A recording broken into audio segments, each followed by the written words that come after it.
Dad, you want to explain what the fuck we've been doing with for the past like 3 hours? Because it is currently 1:45 in the morning. Well, make sure you get the right oil pan. So, charger, big block, K-frame, small block.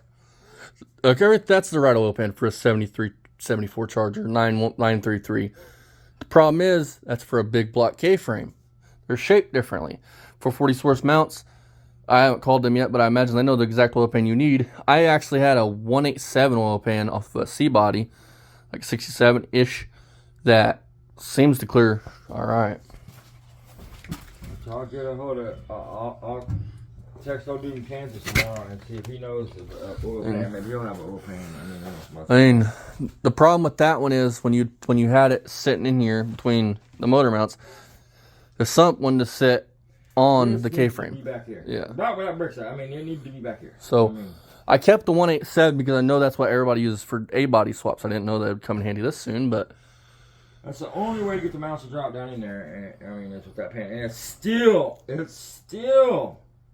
But I'm doing this short so that way if somebody like us don't have a concrete floor, and even with a concrete floor, does the swap thing at the 933 pan will fit, you're wrong. And you just need either to call the place you got the motor mounts from.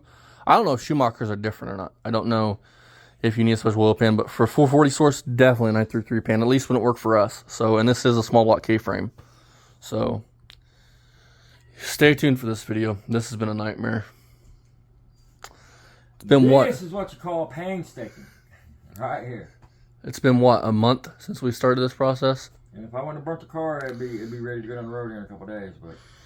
So tonight, this oil pan has a hole in it, so I'm going to see if Dad can't weld it up tomorrow, but I'm going to see if I can't find 187 oil pan relatively cheap. I'm going to weld it up. I'm going to, well, since it's got to get welded on, I'm going to manipulate, I'm going to give the front of this pan some love with a cutting torch and a body hammer and a dolly and see if I can gain another, if I could just get a quarter inch, dude, because right now it's literally on it. I mean, look, watch when I move it. The mounts ain't bolted. They're just sitting on there. Look, I mean, the oil pan is literally on the K-member, but it's also not bolted in the car at the right angle. So, yeah. So, painstakingly. And before somebody crucifies me for that thing, like I said in multiple shorts, this car is a factory TX9 black car, rally charger, with some kind of rare stripe down the side. Really cool looking stripe. So, you guys want to see this 440 go into this 74 charger, please subscribe. And, yeah, you gotta love Mopar. Well, I do. Dad despises them, but